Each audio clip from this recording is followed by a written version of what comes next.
We give Olympic points. We do like Olympic games throughout the week, and our pregame ritual are Braid Wars. And so I give Okay. first, second place votes, and whoever braided the hair gets Olympic points too.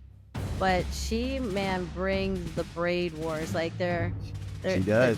it's gel back. It's all different, sets, and she's been first and only second once. What are you afraid of? And I said, well, I'm just so afraid because like I don't want to lose my friendship if it doesn't work out. It'll be hard to break up with you. And he goes, Okay. don't flatter yourself. And so I was like, what?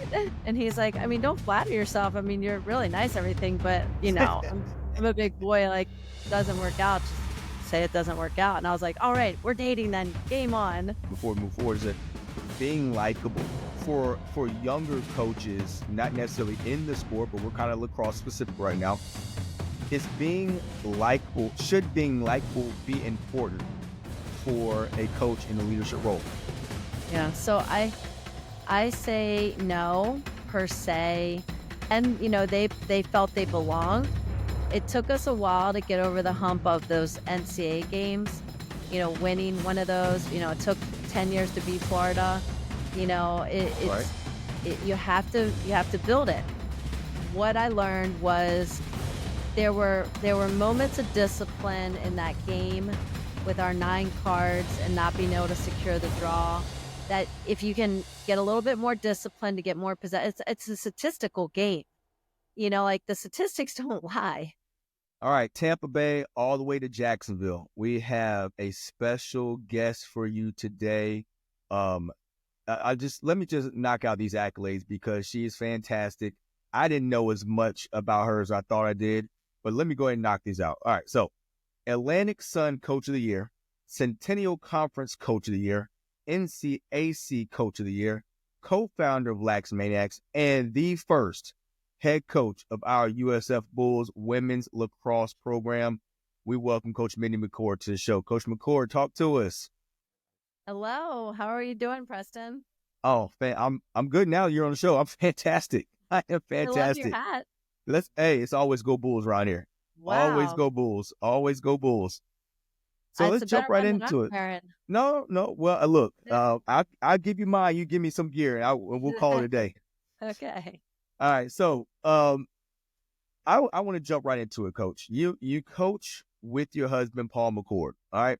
Before you coach with your husband, Paul McCord, you and Coach McCord dated in some capacity.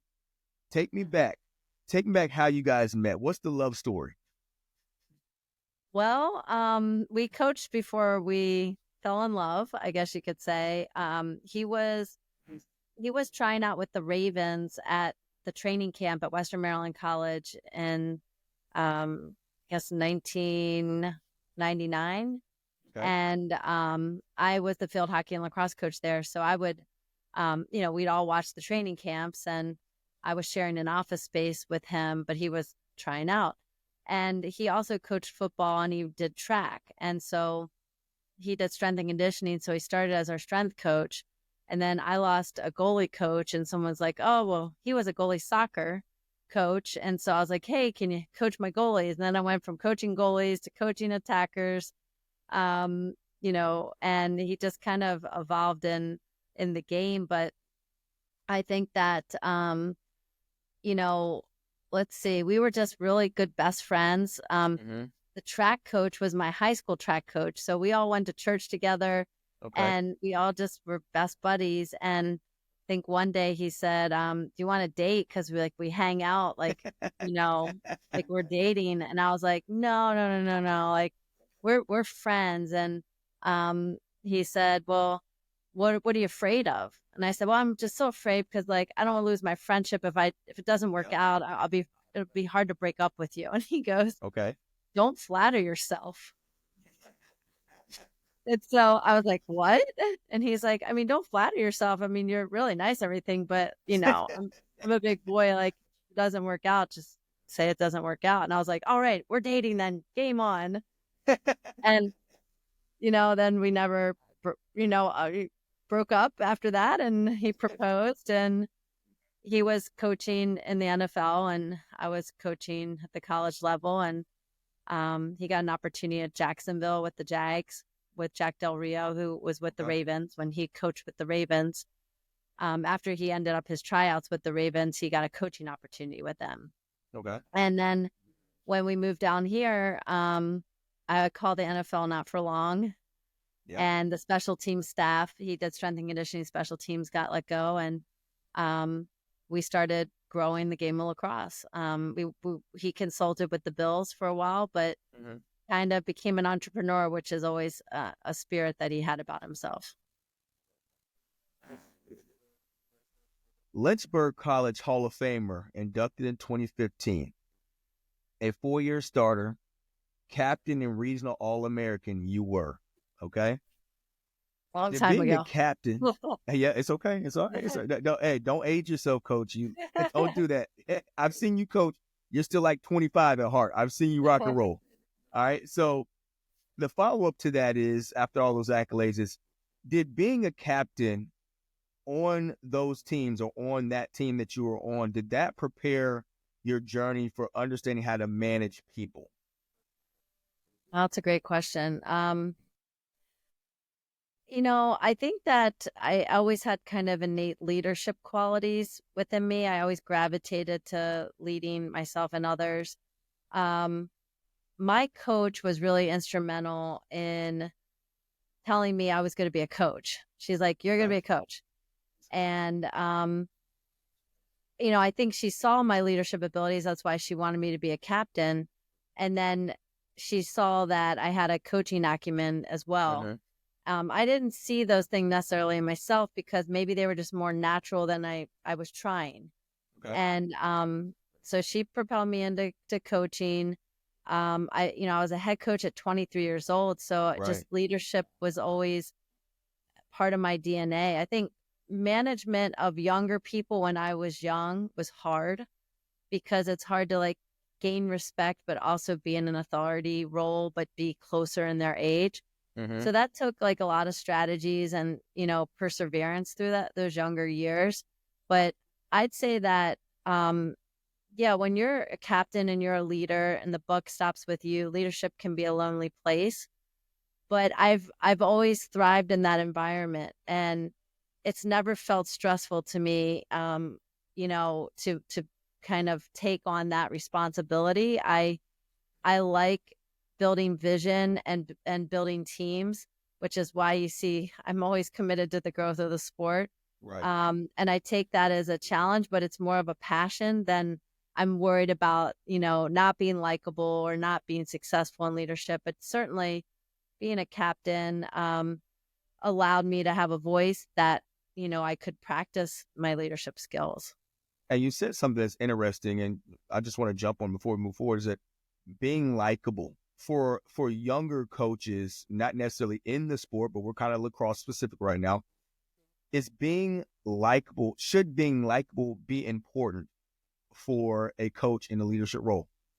Yeah. So I say no, per se. I think that we all have personalities. We're not striving to be likable. There's going to be some people that like us because they resonate with our personality, and some people that we're in friction with because of our personality. So I'm not striving to be likable. I want to strive for a mutual love, trust, and respect. And I think that's mutual. I don't care if you're twice my age, if you're twice, below my age. I think it's about being in relationship with whoever you're in relationship with for mutual respect, building trust out of love, because we share a common passion that we're all committing to excelling at our highest level of performance to do a great job with. 23, your first head coaching job was at 23. And started at Virginia Tech, am I correct? All right, so your Virginia Tech job, you are university club team, and then that team grew to a conference team, right? Division I team, NCAA team. I'm just going to take you back memory lane. Who was the best player that you coached at Virginia Tech? Well, interesting enough, we were a club team that year. I coached that field hockey and lacrosse club team. It was a Title IX lawsuit going on, and whichever team had the most success was going to go Division One. Wow. So I was still a graduate student during those years, so I didn't get the opportunity to go on and be a part of that first Division One team. But I was a part of the team that was chosen to go Division One.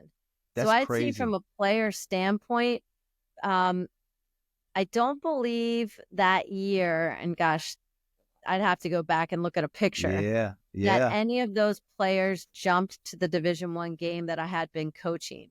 Okay. I'm pretty sure that coach came in and recruited just all new players. So Okay.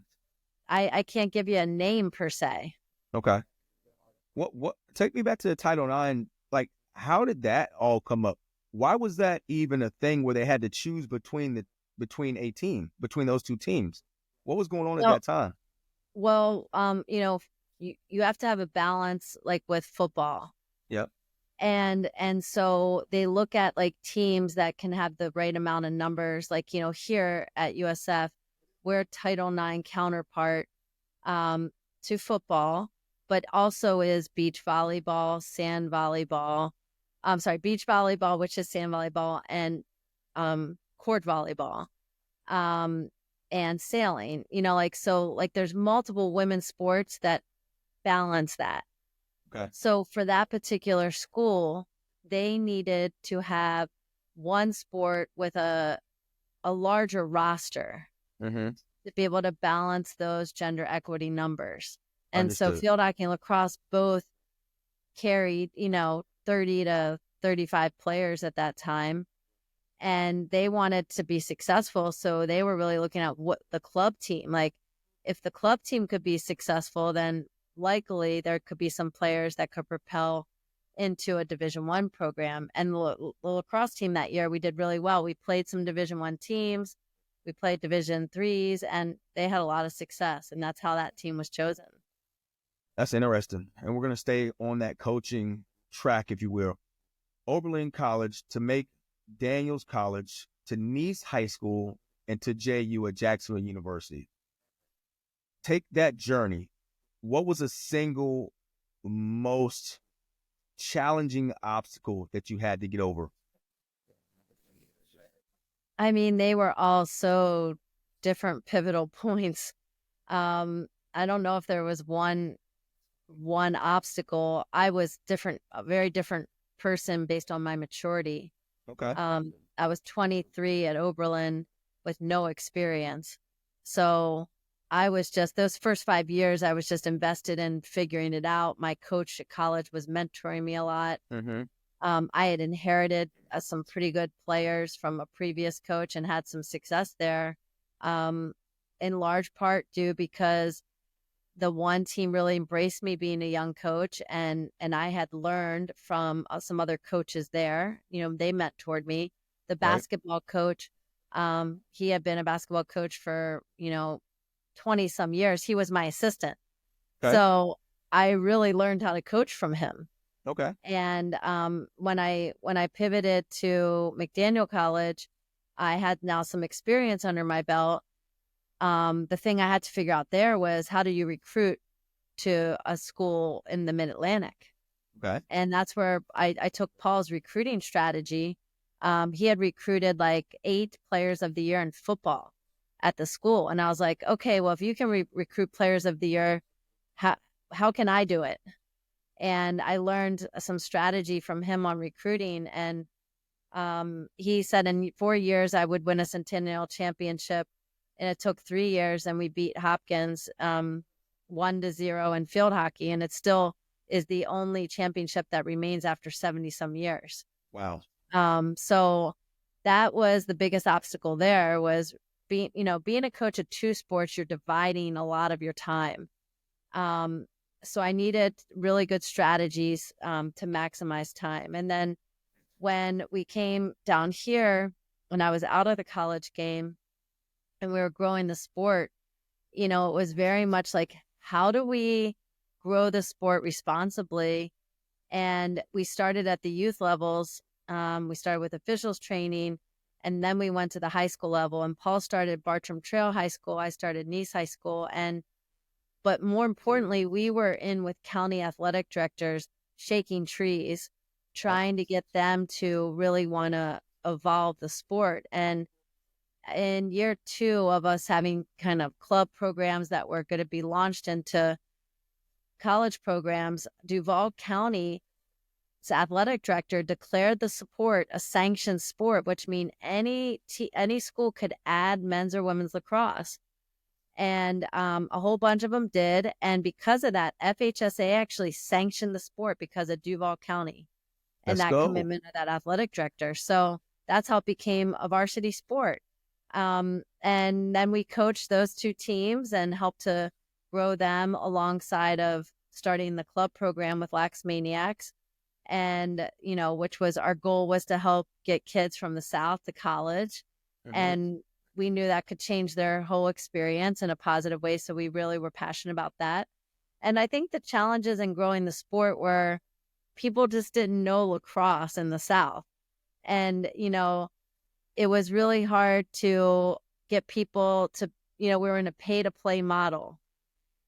And you had to like recruit from other sports, and high school coaches didn't want you to steal their softball players or basketball players. And we had to find very creative ways and strategies of promoting the sport. We bought an RV and we wrapped it one side with a female player and another side with a male player because people didn't even know the difference between men's and women's lacrosse. Right. And we would drive it around to different tournaments and set it at grocery stores to market the sport.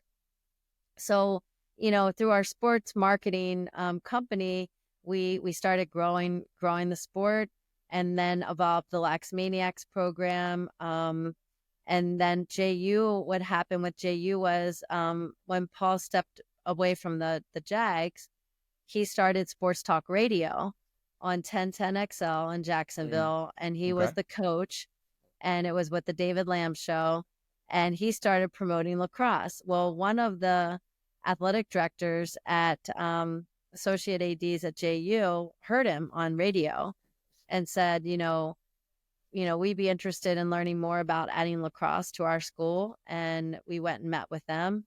Paul, helped to do kind of like a business plan, like a 5-year business plan based on their interests and needs. And we weren't interested in coaching there or anything. We just were trying to grow the sport. And when they started, they decided to add men's and women's, and they were hiring coaches. They're like, well, don't you want to coach? And I was like, well, I coached Division III. I've never coached Division I. And they're like, yeah, but it's your plan. It's your strategic plan. You should do it. And I was like, okay, well, I just need to learn all the rules. And that's kind of how it started. That's interesting. You said something that is going to be good, especially for high school coaches and new coaches. I learned how to coach. Elaborate. Like from like how I learned to coach. Well, when you were young, you said, I was a young 23-year-old coach, but in that 5-year span, I learned how to coach. Yeah. What was your, I guess a better question is that 5-year evolution. What happened when you learned how to coach? When you were when you had a mentor and they taught you how to coach, what does that mean? Well, you're going through the motions, just showing up, trying to do the best that you can. But I think my best gift is that I've never tried to reinvent the wheel. I just go to people that have been successful. Like if you're a great recruiter, I want to know how you do it. If you're great with getting your kids academically sound, I want to know your strategies for doing that. If you're great at motivating, right? So for me, it was just finding the people that really were great at whatever aspect of the job I needed to do. And there's many hats you wear in coaching. But let's say it's strength and conditioning because we didn't have a strength and conditioning coach. Well, then I needed to learn from sports performance coaches how to apply what they did that I could teach to my team. So right. I think that it goes back to not everyone, I always say not all coaches are great teachers. Mm-hmm. And I had the luxury of learning how to teach and implement development. And I'm so fortunate for that because um, I had to learn from other people so that it really built roots for me as a coach. And then I just found what strategies within my own personality worked, and I implemented them. And not every strategy was perfect, but I always think if someone else has figured it out, why not look at how they do it and just turn it into like how I would facilitate it through me? And Right. that's why I love collaborating and sharing, because even if I have to compete against you, why not share something that inspires you as a coach, that helps you be a better coach, and teach it to you? You Right. still have to have the ability to teach it your own way and them to execute it. So it's no really competitive disadvantage. Correct. But if I inspire you as a coach to do something that keeps you involved in the game and inspiring young players, we should all be a part of that village for each other. And I just found great people. And I wasn't afraid to ask. I wasn't afraid to ask the volleyball coach, who had great organizational leadership and how she did things, to ask her, how do you organize your office to your people, to your team, to your binders, to your recruiting? Like, I learned organizational systems from her because I saw her being so highly efficient in that area, and I needed help in that area.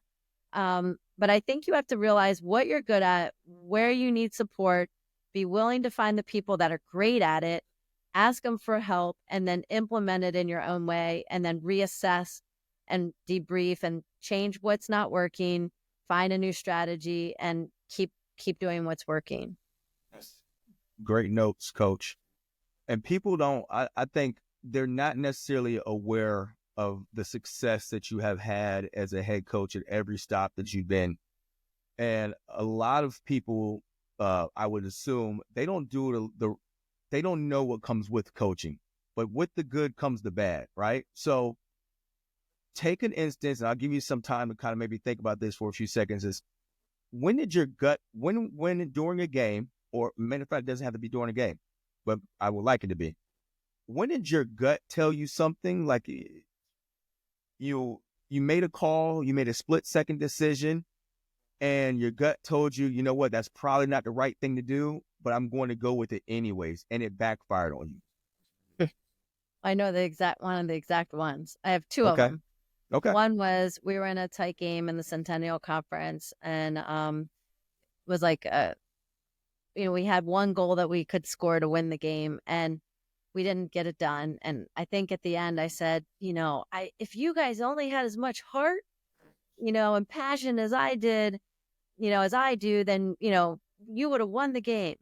And of course that was just crushing, because I'm basically telling them they don't care and they don't have as much heart as I do. Right. And I said, and you think you're going home for spring break? You're staying here and we're training. And that really backfired. I kind of took the loss and put them under the heat, and, got a lot of backlash for that, and, had to pivot and apologize, and, just be like, that's not, I said that I was frustrated. I said it out of frustration. And, but I felt like in that moment, we had a lot more to give that we left on the table, and I should have said that in a better way. That's fair. But it was youthful coaching. I never made that mistake again. I always gave myself 24 hours if I needed to have a hard conversation, because I felt like there's a lot of different types of losses, right? Like you can do the very best game you could possibly play and still lose. You could lose a game that you should have won. So, you think about those instances, and I think you just have to give yourself a little breathing room to watch the film and take time before you let that verbiage be detrimental. My second time was we were playing Washington College, and we weren't getting it done. They weren't being very relentless. And I turned to the bench and I said, who wants to go in there and get this job done? And like, everyone raises their hand, right? I'm like, oh, darn, whoops. So I was like, okay, well, you go in. If you can't get it done, then you're going in. And if you don't get it done, then And my staff is laughing at me. They're like, "Oh my gosh, that was the worst coaching I've ever seen in my life." So I'm often reminded of like some of my more not so great coaching moments. But everybody's had them, right? Yeah. Everybody's had them. But back to some of your great moments, right? At JU, you never had a below 500 conference record. And also at JU, you only had one season where you were below 500 in your overall record. And that was your very first year in 2010 when you were 8-11. You never lost more than 6 games in a single season outside of that one 8-11 season. And you've kind of hit on it a little bit within all these different messages. But if you had to put it in your pitch, what was your secret sauce? What's Mindy McCord's secret sauce to all the successes you've had over the years? Well, when you're starting a program from scratch, you don't really know what you're doing. You're taking something that doesn't even exist and you're trying to form it into something. So I think in year one, I just grinded them really hard because I didn't know who was there to compete for championships and who was there just to start a program. And I had to recruit like 23 players. So not everyone's going to have the same mindset. So you're out recruiting players you recruited.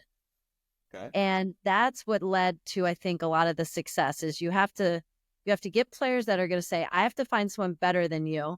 You have to love them up and help them to be better than you while you're working to get better. And it might cost you playing time. And then you have to still build culture around that where there's cohesiveness and your core values and your mission focused. And so I think once we got rid of players that didn't have the same vision and mission, then we had buy-in. And then that buy-in allowed us to bring in more talent. As that talent challenged them, they got better. We started, building some confidence, getting some wins. And then all of a sudden, year two, when Paul came in, he did a program called axiology. And axiology is where you study the way people think about their play. And it tells a story about your team. So what our team told us is they like to work out, they like to work hard, they love playing the game, and they felt most confident when they understood their role. So Paul was like, hey, have you watched this 30 for 30, Guru of Go basketball documentary? This is our team. This is what our team says they are. So we should run this style of play. Okay. And I'm like, okay, well, help me translate basketball to this. And because he had played basketball, coached basketball, it was easy for him to take basketball and this run and gun style of play and put it in our team. Well, all of a sudden, we don't have the IQ, we don't have the sticks, but we are physically fit and prepared. Right. So what happens in a game in the hot heat in Florida is you run players. And in the second half, the opponents that had the stick and the IQ, you make more mental errors. Right. And that put us on a playing field way quicker in our years of development than I thought it would, because we weren't great lacrosse players. We were great athletes. And then as we developed them over the years, they became true 4 or 5-star recruits, but they weren't that in the beginning. So we developed them. And so the secret sauce was the style of play fit who we had. I think a lot of coaches try to go into situations where they just say, this is what I like, and so this is what I'm going to do. But you really have to look at who you have and who they are. Like, if you don't have instinctual anticipatory defenders, and they're more like, lock on players that see through this lens, like maybe you're a man team. I think you do have to evolve your systems to who you have. But that created some wins for us, some top 20 wins early on that built a lot of belief. And your schedule, you have to build a schedule that challenges them, but also teaches them how to win. Right. Because winning is a mindset. Mm. And then, they felt they belonged. It took us a while to get over the hump of those NCAA games, winning one of those. It took 10 years to beat Florida. Right. You have to build it. But once you do and you get that one opportunity, then it just propels them. Now they know they belong and they behave that way. If you tell a team and a player that they're not that, they don't belong, then that's where you're going to get from them. Yes, ma'am. So as frustrating as players can be sometimes, or their level of play, don't coach to the lowest level, coach to the top level. Right. I think it's a mistake we make a lot of times. It's like, you're a drill killer, you're crushing it, I'm yelling at you. But if I coach to the top player, then maybe it pulls you up to her. I call her up versus calling her out. And now we're creating a culture that we're loving up those kids that aren't getting the playing time, and we're really pushing the kids that are. And now we're building consistency. And how we did that and why we're able to repeat it is, you'll have a great season, and then they'll say, oh, they lost all their players and they're young again. Well, we did that because we always developed freshmen. Right. We're always giving freshmen opportunities until those COVID years when we truly had found our talent level, had grown it to that. Well, if you're developing young players, then when you retire older players and they graduate, you're not young because Right. you've been developing kids and giving them opportunities all along. So they're now part of the standard. That's strong. Calling girls up instead of calling girls out. Yeah. Give me a translatable example, because I want to highlight that. Give us an example that any coach could see that and be like, yo, I got to implement that right now. Yeah, and I think it's with teammates too, right? It's not just coaching, it's your peers. And girls do not like controversy with their peers, because it's like, oh, they won't be my friend. It's like, no, you have to hold each other accountable. So how do you do that? You call each other up. So when you identify what a standard is on the team, then it's your responsibility as a coach and it's your responsibility as a teammate to hold each other accountable to that standard. So let's say one of our standards is we choose to be positive. Okay. And someone's not behaving in that way. They're being negative about their playing time, or they're being too self-critical, So I could be like, hey, Susie, I recognize that, you're not feeling great about this. I sense it on your body language. But remember, we all chose when we decided to coach and be a part of this team that we're going to choose to be positive. And it's hard sometimes. But I gotta call you up right now to change the way you're thinking and to make sure you're not influencing someone else negatively, because that doesn't roll in our culture. And so I believe in you. I know you're positive. Can I help you to find that positivity within you? But you need to make that change now. Is this a one-on-one conversation? Sometimes not. Okay. If you have a standard of, let's see what another standard would be calling someone. Okay, communication. Okay. Right? So if we say every time a feed goes into the 8-meter, we're going to call crash, and no one calls it, then what's the accountability? Then I have to call them up. I have to say, okay, did we achieve that mission? We give ourselves a 1 or a 0. Did we achieve the mission of calling the crash call? Right. 0, coach. Great. Okay, how do we get to be a 1? All right, so who's going to initiate that crash call and hold everybody accountable? So it's being mission focused. It's being able to hold people, including yourself, to that standard.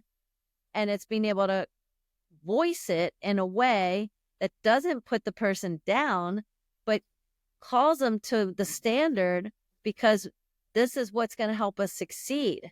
So they don't take it personally. Right. Love it. Love it. I've been to a handful of practices, and number one, the girls like being at practice.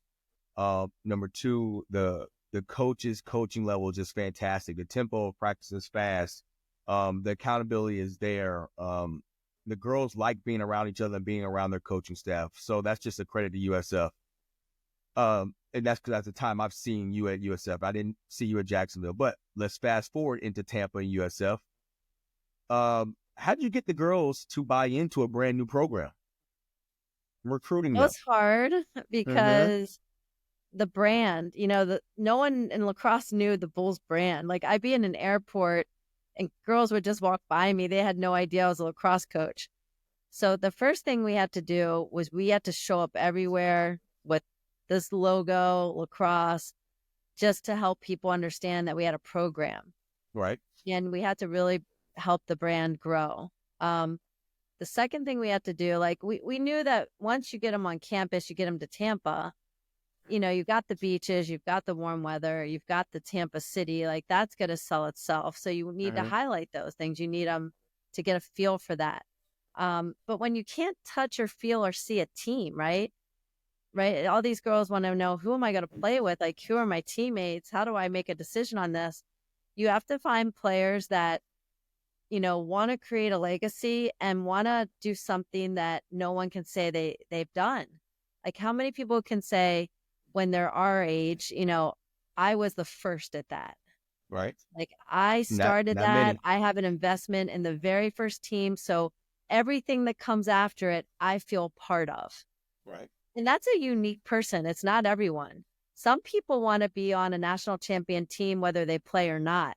Some people want to be setters, pioneers, and be like, I'm going to create this legacy, and I'm going to put this team on the map because that's their personality.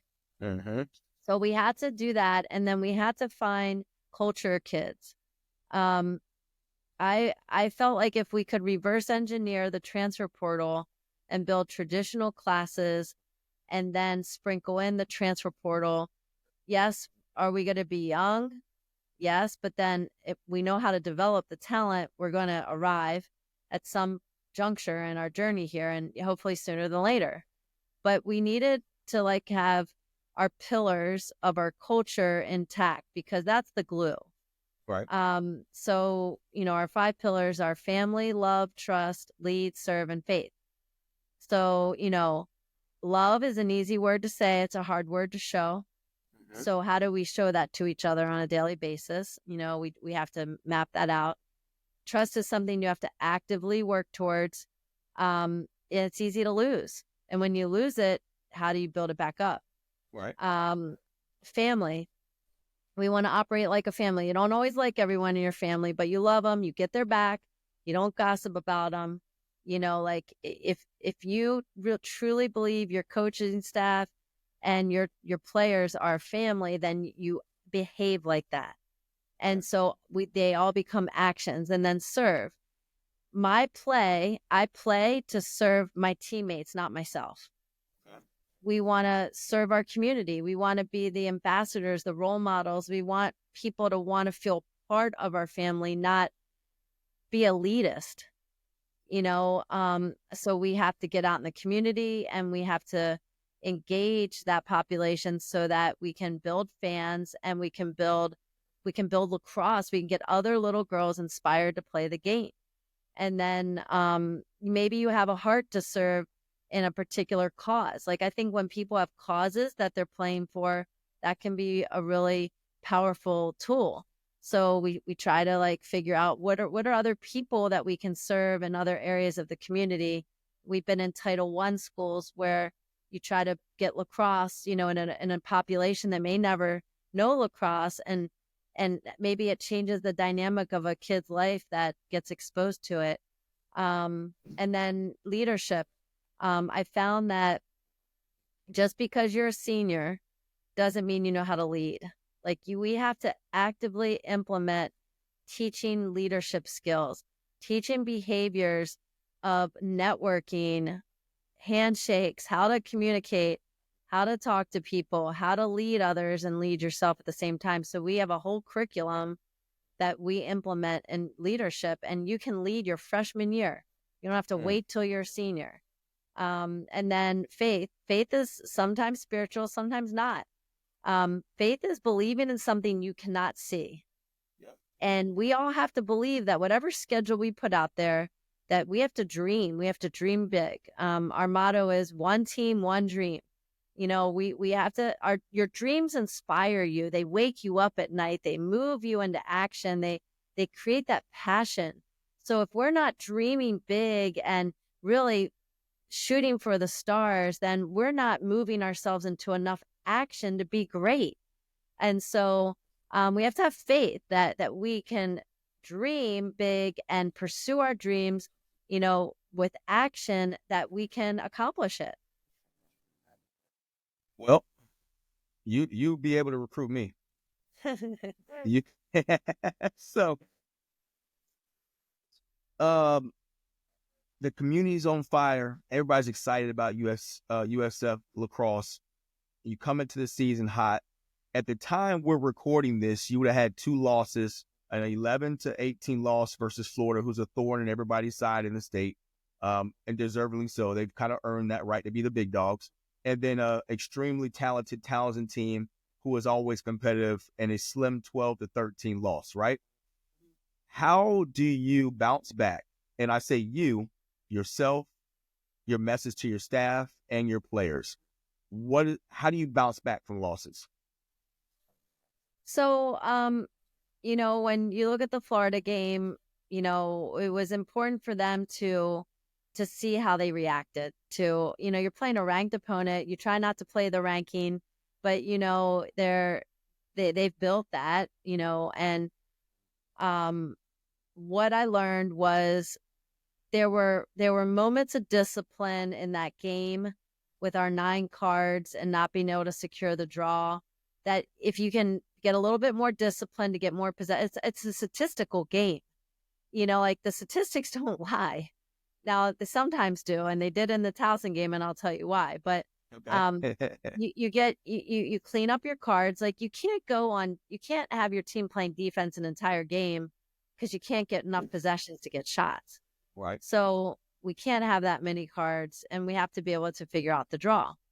So, you know, for us, it's like, let's learn about what our controllables were. You know, like let's look at where our areas where we competed. So we break down the game by quarters. We try to learn, like, here's where you could have won that game. Here's where you could have been in a closer game. But the fact that you put 11 goals on a team that Hopkins put 12 goals on, like, you're showing that your offense can really play at this kind of level, right? So I think you have to build their confidence where it's true to the stats, and then you have to help them grow in the areas that aren't. So in Towson, our formula, which, you know, is a combination of shooting percentage with possession percentage and save percentage, told us we should have won the game by 4 or 6 goals. Okay. You can't get 40 shots and only score 11 goals or 12 goals, whatever it was. That shooting percentage is a losing edge, right? Mm-hmm. When you're winning the draw, so you're winning that possession, where you win the ground ball possessions, you're getting stops, so your offense has a chance to get it back over. It came down to shooting percentage and turnovers. You know, 8 to 9 turnovers, fine. 18, not so fine. Right. When you have cards and turnovers that make your team play more defense, then you're going to be in a tighter game against a good opponent. Right. So I think the games tell us a story. Should we have won that game like based on the stats? Yes. Was our youth a little bit exposed in that game? Yes. I think we were exposed because we have to learn how to be in a tight game. We've never been in a close game like that, where we can execute at a high level. We were up 5-1. How do you not let them back in? That's a winning edge, just figuring out that quarter. Right. And then how do you be in a tight game where you're rallying? We were down 4 times and came back to tie. that's a lot of resilience. Like, you got to really let your team know, like, man, you fought, like, you were in this to win it. But then when it came down to the last couple possessions, why weren't we able to tie the game or have won it? So when you show them where those little micro moments are in the game, you're like, oh, they're like, oh, I see it. And so they know they're there. They know they're there. And if we can learn from it and keep growing, then you keep them positive. I mean, the film sessions are hard. Don't get me wrong. Like, we're calling them up, to that turnover. We're calling them up to the mental errors. We're calling them up to loafing on defense. Like, we're not giving them passes, but they know that's called coaching. Right. And they embrace it, and they don't allow it to affect who they are as people or players, because we're giving them the tools we're going to be out there with them in the trenches to learn it and figure it out. And so, Coach, you still there? I got a technical difficulty, maybe a little frozen. Can you hear me? All right, she's coming back. Hold on. I see you trying to come back, Coach. All right. Yep. Talk to me. Okay. Test it out. All right. Yep. There you go. Yep. So I right. was just saying that they bounce back because it's the way we deliver the messaging of showing them the game within the game and how statistics, we're in control of some of that. Sometimes the team's just better than you. But I think in the Towson game, like, we beat ourselves, right? With our shooting and our turnovers. You fix a couple of those things and you're winning that game. You've had some of the girls start off the season fantastically. Many more than a few, but Sophia, Gianna, Ava, those three are your top three scorers. If you had to give that trio a name, what would you call them? Oh gosh, I had to give them a name. Oh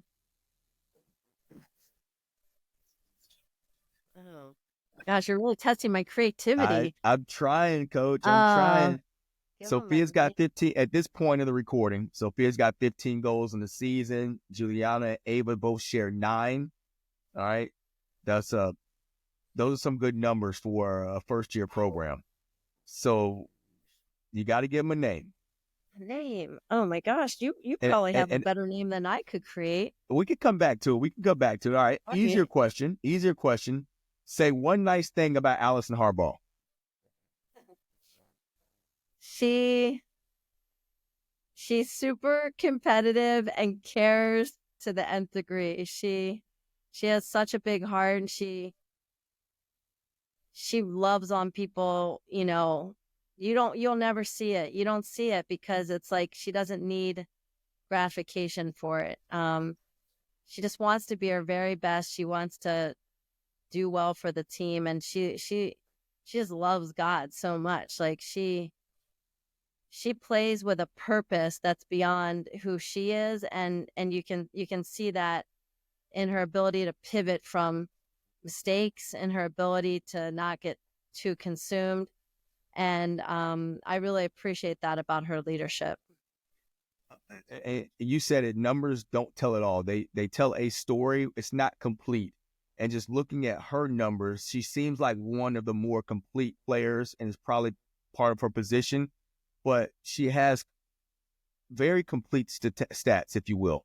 She's good at assists. She can score. Obviously, she has the ball a lot in her hands, so she has some turnovers, but she's in control of the game. So to me, just looking at the stats and not having seen every game, it comes across as she's a very complete player. Yeah, I think Allison's diversifying her game. We're trying, to be very creative on offense and understand. We call it KIP, know your personnel. Yep. Some people can do like 4 or 5 different things really successful. Some people have a niche at one. So she's very diverse as a player. She can sneak on the crease with her right hand. She can come up and dodge high. She can, be a feeder low. So to me, when you become more of a diverse player, you become harder to scout. Yes. And our goal is to have a whole unit of unscoutable players.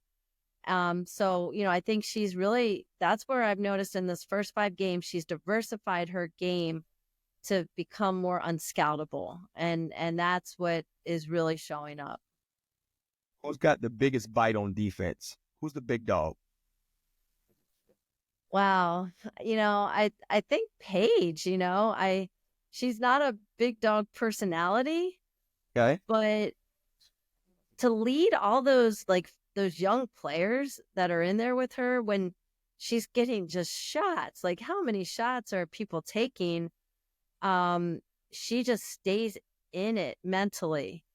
And, when you think of a big dog, like mental resiliency and your ability to compartmentalize and keep your energy and your focus outward toward your defense, I think is exceptional.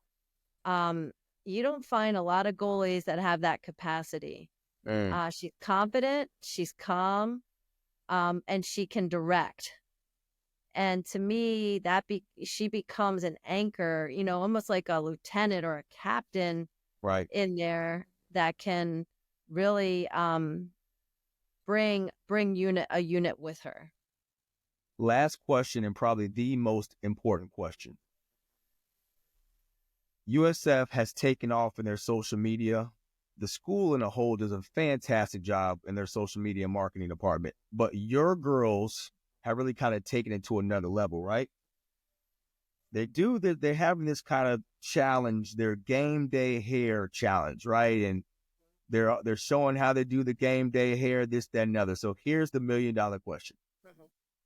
Who has the best game day hairdo? Well, I mean, Sophia, hands down, has won most of our braid war. We call them braid wars. Okay, there we go. We give Olympic points. We do like Olympic games throughout the week, and our pregame ritual are braid wars. And so I give first, second, and place votes, and whoever braided the hair gets Olympic points too. But she, man, brings the braid wars. Like she does. It's gel back. It's all different, sets, and she's been first and only second once. She's a monster like that? Yes. She owns the braid wars, and she'll work it too. I want to see somebody with the USF Bull braid in their hair. Like I think that will be a heck of a challenge and will look so dope. But that's the challenge to, I guess, the champ right now, Sophia. Sophia, if you're listening, I want to see somebody put that USF Bull on the top of that. That'd be clean. I think it would be fantastic. So how many Olympic points do you think I would give to that player? I don't even know. Let me stop, because I don't even know the Olympic point system, so I'm not even going to pretend. Tell me what would be the point system? Like 100 would be a lot. 100 would be a lot of points. So if someone could dig deep on that kind of braid, and they win it, how much would you give them, and how much would you give the person that did it? I think the person that did it has to get the most points. I think being the creator of it and the detail with it, it's going to take some studying, some messing up, and some trial and error a few different times. I would like to say that might be, because it's untraditional, that might be 100-pointer, Coach. Okay. All right. I'm gonna accept that challenge then. And I'm only, this is a very big deal, Preston, because I'm the giveth and taker of points, and I have invited you into that space today. Yes. Braid Wars. So you just like VIP status for our team. Boom. Hey, we're going to drop the mic. We're going to drop the mic on this interview with Coach McCord. You're a lot of people don't know you enough, and they should, but every time I interact with you, it's kind of like the best thing ever. Like, you want to just call somebody like, look, I just talked to Coach McCord. She's fantastic, right? So I appreciate you spending the time and taking away from your daily duties. And we're just I'm glad you've ingratiated yourself with the community. Everybody just seems to love what the Bulls are building. Well, thank you. We want to continue our ambassador program, so I wanted to just promote that. It's where we bring kids from 8th grade and under out to any game they want to come to. They can be a part of our walkout tunnel where they get to meet and greet with the players, shake their hands, slap their hands, and then they get to come out on the field, watch the end of pregame warm-up. They get a part of our Anthem Buddy tunnel so they can run out onto the field with us and partake in the anthem. And so any youth player or any kid, they don't have to play the sport. From 8th grade and younger, any game they want to do that, they can reach out to Sharn Muffet, which is sharnm@usf.edu, and she'll put you on the list. And usually they have T-shirts or you get something cool out of it, and you get to interact, and then we'll come sign autographs at the end of every game.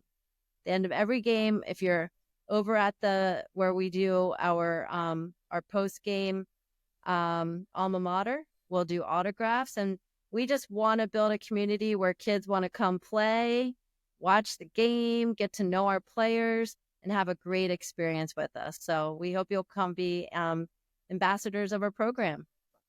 I'll work with Charm, and we'll get something that we can promote on a weekly basis. It's nothing but good content and promotion and partnership for us. So that's easily done. Awesome. Well, thank you so much, Preston. You're amazing. You're always just so dialed into the Tampa Bay community, and I love everything that you're doing. Thanks for being such a special part of lacrosse and helping to grow the game. All right, Coach. Till next time. All right. Go Bulls. Go Bulls.